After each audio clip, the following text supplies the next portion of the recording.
அவரையா பூஜை பண்ணணும் அப்படின்னு நினைக்கிறேன். பகவானே வேதத்துல சொல்லிட்டான், என்ன பூஜை பண்றதை காட்டிலும் ஒரு குருவை நீ பூஜை பண்ணா, பரம பாகவதோ பரமஹம்சர்களோ மகாத்மாவோ பூஜை பண்ணா அது எனக்கு பூஜை பண்ணா ஏத்துக்கிறேன் அப்படின்னு பகவானே சொல்லியிருக்கான். அதெல்லாம் ஒரு பரம பாகவதரா உத்தமமான குருவா இருந்தா அவங்க காலி சிறப்பு திருவடியில வந்து நமஸ்காரம் பண்ணுவோம்.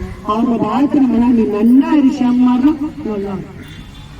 அதே மாதிரி பெரியவங்க நாம சொல்றவங்க பார்த்து அவங்க பார்த்து நமஸ்காரம் பண்ணின்னு அவங்க நீங்கெல்லாம் மங்களம் தானே மங்களகரமா இருக்கும், நம்ம குடும்பமே சேமமா இருக்கும். அது மாதிரி நம்ம நமஸ்காரம் பண்றோம், அது ஒரு உத்தமமானவங்களா இருக்கும், நாம சொல்றவங்களா இருக்கணும், குணத்திலும் சிறந்தவங்களா இருக்கணும், எல்லாவித கல்யாண குணங்களுக்குமே அது வந்து சில பேருக்கு தெரியல. அதனால அவங்க வந்துடுவாங்க, அவங்களுக்காக நம்ம உங்க திருவடியை பிடிச்சி கூட கொடுக்கலாம். வாங்கம்மா 10 தடவை சொல்றோம், ஏன் சொல்லுங்க அந்த குருக்கிட்ட வந்து நீங்க வந்து ஆசீர்வாதம்.